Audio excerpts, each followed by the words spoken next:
All right, let's get started. I'm going to talk about like time travel. So if you know about quantum physics, you know your own way to build your time machine, which is a different story. But like for now, I'm just assume you don't know quantum physics. I'm going to talk about how to build it, how to go back in time for schooling animations. In other words, create animations that can go back in time to access the previous status. All right. I'm E, by the way. I'm from the Chrome animations team. Imagine you have animation animating a square from left to right in 1 second. After that 1 second, the animation is over, and you cannot go back to access any previous status. But there's some way to do that. Like you can do something like this. You can reverse it, repeat it, but it actually you're actually like expanding this animation from 1 second into 2 seconds, 3 seconds, 4 seconds. It's still time driven, and the time underneath has always moving forward one way, so you cannot go back in time there. So this is what we call a time driven animation or drive by time. There's another type of animation is driving by scroll. As like you can see, same animation. As you scroll up and down, that square moves back and forth. It's like we're adding an extra dimension to this animation. You can actually control the time, go back, forward. So that's the time travel I'm talking about. So it's only for animations for now. So who knows, in 20 years, 30 years, people will invent some scooter for ourselves, go back in time, whatever. Anyway, so that's the school link animation. Be aware that school link animations are different from school triggered animations. Schooling animations that you just saw is progress with schooling, but school trigger animations, they progress with time, like this one.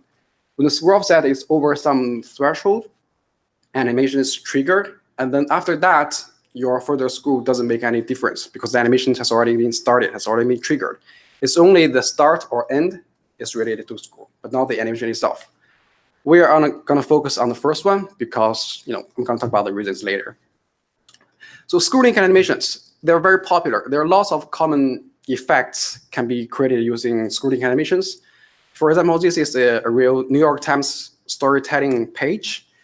Basically, this is a page with stories. As you scroll down, there are some characters showing up. When the story is going too intense, there see some characters waving a hammer or walking close to you, that kind of thing. It makes the storytelling more creative and more immersive, which is a good idea. Some other cases for school link animations are like product launches. This is like Android or iPhone launch page. They're kind of like the top-notch technologies or products in the wild, and they choose school link animations for a reason because they are attractive, fascinating, and nice, I guess. So as you can see here on the left one, there are some like parallax animations linked to scroll offset in the background. And on the right-hand side, more clearly, we're animating this scale of this image as we scroll up and down. Those are schooling animations on this real website. Notably, the animations, they are kind of like janky, in other words, not smooth, especially on the right-hand side somewhere. Because they are using JavaScript. Nowadays, for schooling animations, we have to use JavaScript to drive them. And JavaScript may be slow because it must be running on the main thread. And even say we're animating scale or transform, which properties can be, move off the main thread to the compositor thread, the animation itself has to be, compromised for the main thread schooling stuff, the main thread driven stuff. So that means the animation will be janky. They will look bad. Not only that, they will also be like laggy. So what I mean by laggy, it's like imagine you have a fast scroll, because nowadays we're trying to move schooling off the main thread to the composite thread, basically the same thing in Chrome, to ensure the smoothness. But imagine you have a scroll offset produced on compositor very fast, but the scroll offset you use on the main thread that drives the animation could be laggy, could be behind. That makes your effect feel a bit laggy. And the scroll triggered animations, on the other hand, don't suffer from those like stuff because they are still driven by time. It's just like the initial trigger may be slow, but after that, the animations are driven by time, so they don't have this kind of issues. So the idea is like now we have animations on the composite thread, schooling on the composite thread. Why don't we just like move them off the main thread to the composite thread and make them declarative? How to do that? We introduce school timeline. So what is school timeline? First of all, it's a timeline. It's an animation timeline. Other animation timeline is like a document timeline that uses the walk log time. There's no walk log here, but the time in real life. They use those values to drive the assist animation. But for screw timeline, we use something different. It's like we use the progress of a scrolling in the container. Like whenever we have, if you can see from the right, whenever we have a screw offset from user screw or from other sources, we put that into screw timeline, convert it somehow to a screw typed time, and use that time to drive the animations. And then update visuals. That's typical stuff. Yeah, that's the basic idea. Actually, it's more complex than that. There are some concerns there I will talk about in the end if we have time. But this is just showing how the basic idea is. The API also looks very simple. We just create a screw timeline with a bunch of parameters, which I'll go over later. And then we create an animation effect, just like animating something from one position to another position in 1 second. We create animation based on the effect and the timeline and play the animation. That's it. Very simple. Actually, I'm going to show you some live demos using Polyfill. Very fascinating demos written by our TL, who sits there. Anyway, yeah. You know him. So if it doesn't work, it's Rob's fault. Yes. But if it works, good job. Thank you, Stephen. Okay, so this is a parallel. Oh, there's some like confidential stuff there to cover. Anyway, so first of all, this is like a parallax effect in the background, as you can see as we screw up and down. That's typical parallax, and we can use screw timeline to do other stuff, like reveal something. As you screw up, pay attention to the bottom. There's some header that's like zoom out for context. It's revealed as we screw up and down, right? That's another thing we can use screw timeline to achieve. Next example. Apparently, is zoom out. So be alert, there's an image here. As we screw up and down, it zooms in and out. Right? This zoom in, zoom out. And some of you might have noticed, like when I screw here up and down, there's no animation, right? There's no zoom in, no zoom out. It only happens when the full image enters the viewport. So that's something we call element-based screw offset. I'm going to talk about it later, but just keep in mind, there's another thing called element-based. All right, next one, my favorite is like this panorama.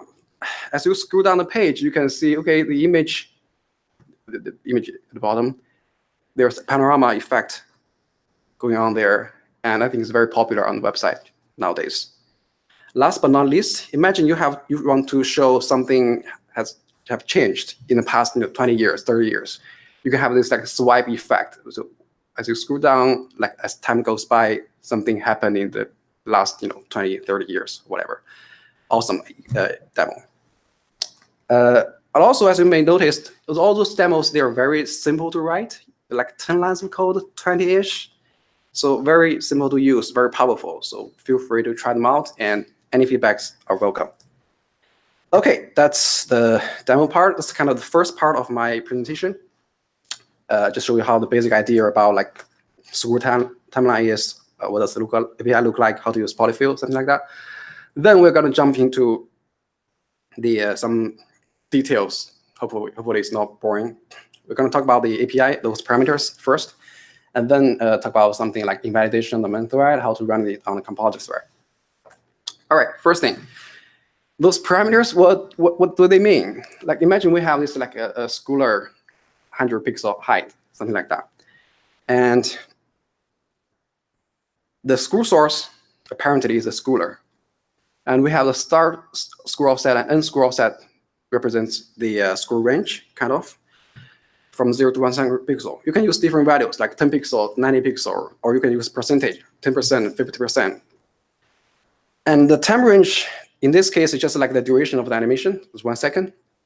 You can use different values, of course. Orientation is like block inline, which can affects the screw offset. Fill mode is like normal fill mode for animations. We don't use any fill mode in this case.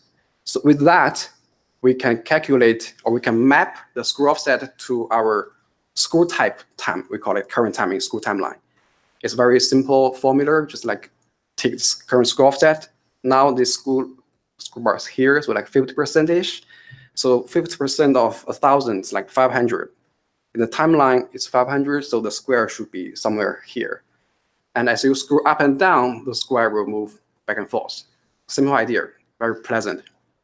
Okay, now let's jump into something that's less pleasant, invalidation. Okay, so we know animations are updated at the beginning of the frame, and that animation may invalidate the style. Say you're animating height or whatever. Then we trigger a document lifecycle update. And that update itself may trigger or invalidate the screw offset because of some changes, like you're changing the overflow or you're changing the clip bounds or something like that. And that screw offset invalidation may trigger another animations update. See the problem? Animation update, document lifecycle update, animations update, document lifecycle update.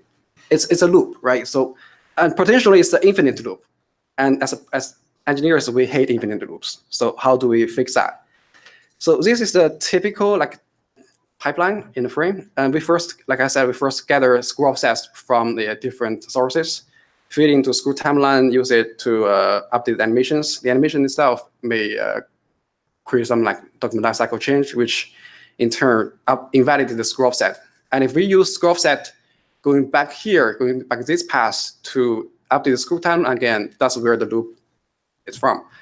So we decided to cut off this edge. So whenever we have a screw offset change after the screw timeline update, we ignore them, which will cut off this loop case. But that brings another issue. It's like any screw offset change down below here will be kind of ignored until the next frame, because we sync them, we commit them to the compositor and sync them back in the next frame. It's not perfect, but it's acceptable, and it's also the spec compliant. So we decided to choose that over the loop case. We only do this stamp dropping once at the beginning of the frame.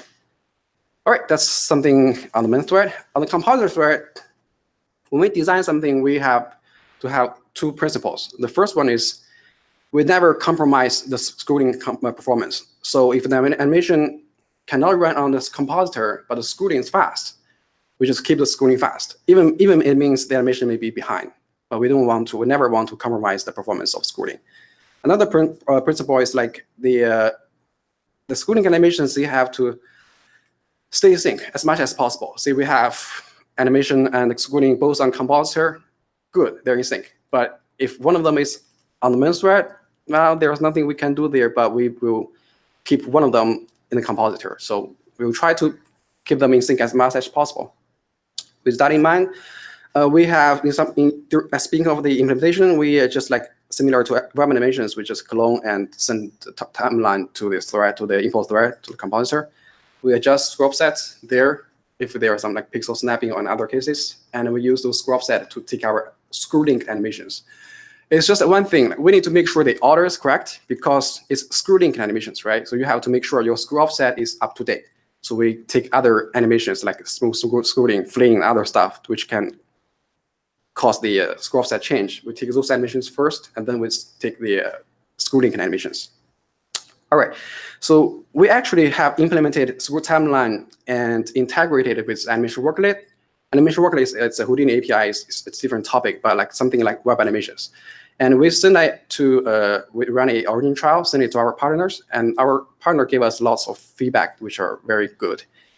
Among those feedbacks, there are two major ones. The first one is element-based offset. That was missing in the original trial. It turns out it's a very common use pattern that people want to animate something as they enter or leaves the viewport, but we didn't have that feature in the origin trial. Another thing is about iframes. So imagine we have iframe floating around hosting ads, and people want to animate elements in that iframe using the screw offset on the main frame, which is also missing, but it turns out it's a very popular pattern. So I'm going to go through those features.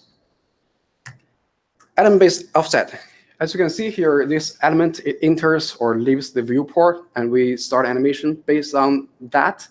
Before and after, we don't animate. We just animate while it enters or leaves this viewport.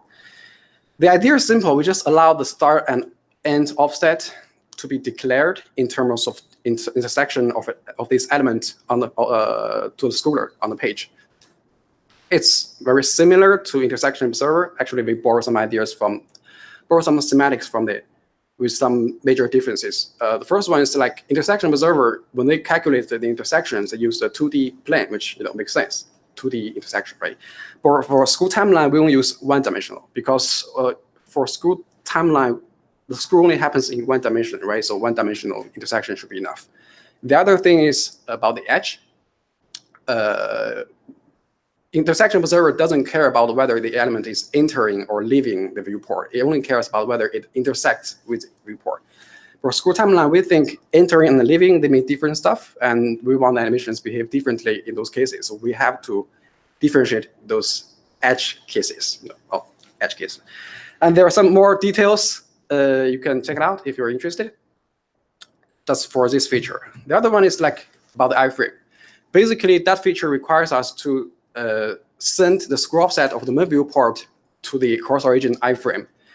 It was not possible because we cannot set the screw offset or set the screw source within the iframe to something beyond that scope, beyond that document.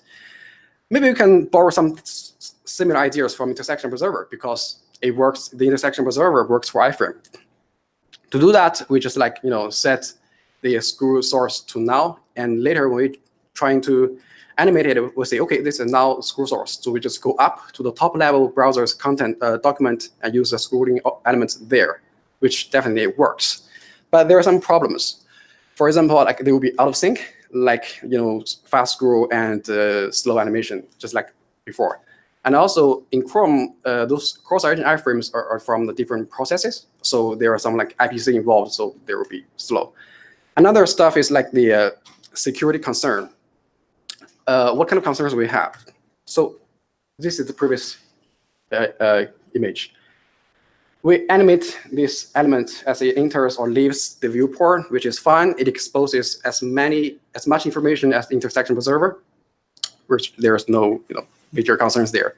But lots of animations we saw is the fact we animate this element, this iframe, while it's inside this viewport. See, that means we need to expose the position of this iframe, whether it's floating, whether it's moving, the position to the iframe. That could be problematic because we're exposing more information. So maybe it's okay, maybe it's not. We need to start some like spec discussions with spec owners to discuss whether exposing those informations are is acceptable. That's the kind of the next step we're going to do. All right, last, we're going to talk about the status. Talk about the status, okay. For the standard process, earlier this September at TPAC, the CSS working group decided to move screw timeline from the WSCG to CSS working group, which was a huge step apparently. And meanwhile, we're working on some like other spec stuff like publishing the first public working draft and restart the tag review. So that's the current status on the standard process. As for implementation, here's a design doc. We had a design doc, and there has been close collaborations between engineers at Microsoft and Google, and we're also welcoming any external contributors. So the table here lists the features we think the must-have to ship screw timeline, and you can see there are some progress there in some items. We just started some other items. And note that there are some features like CSS syntax or the iframe stuff I just mentioned. They're not expected in the first version of screw timeline. We may do it in the future after shipping the first version of screw timeline. So that's basically the current status of implementation. All right, that's all I have. Question time. Thank you.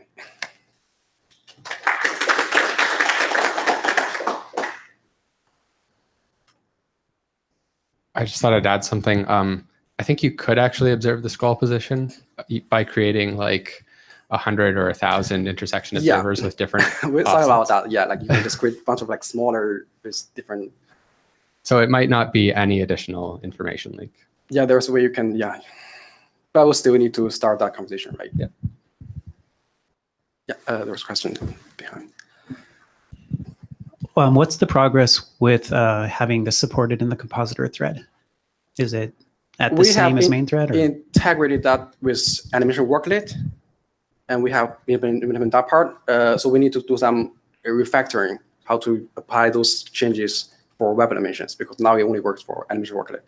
So there are some like fundamental change codes there, but we need to refactor it. Yeah. Now, if you like, you can create an animation worklet and run it on Compositor. It works now. Just like for web animations, still need to do the refactor. There's also, at the same time, some things can be composited in animations and some things can't. So there's an independent effort trying to get more stuff compositable. So that's generally going to, rise all boats, I guess, at that point.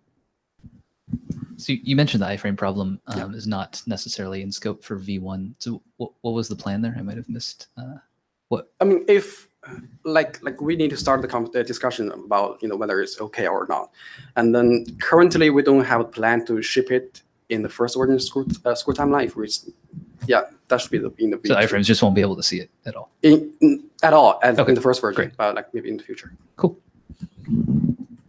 Yeah, I suspect it would be like support for a null scroll source would be not part of the original API, and it would throw an error or something like that.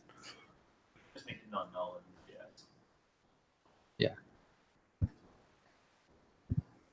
Because you can't possibly get a reference to your ancestor.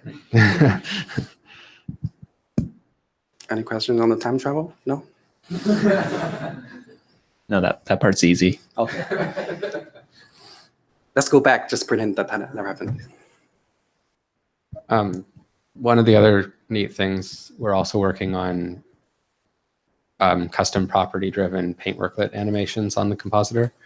And so you can actually plug scroll timeline into one of those, create an animation that drives a custom property, which then produces a new output of the paint worklet. And so you could use this to create like custom painted effects on scroll, all on the compositor. I mean, it would have worked. Oh, sorry. The question is, what's the roadmap? I mean, it would have launched already if not for UPAR. Yeah, we had turned it on for about a week or something like that, and then discovered that with out of process rasterization, it just wasn't painting or rasterizing, I should say. So yeah, off-thread paint worklet should hopefully come, I guess, early Q1s now. Once we fix that. Although the scroll timeline invalidating the paint worklet, producing a new painting might take a little bit longer. But And of course, we could just turn off UPAR. Talk to Ian. All right. Thanks, everyone, for coming.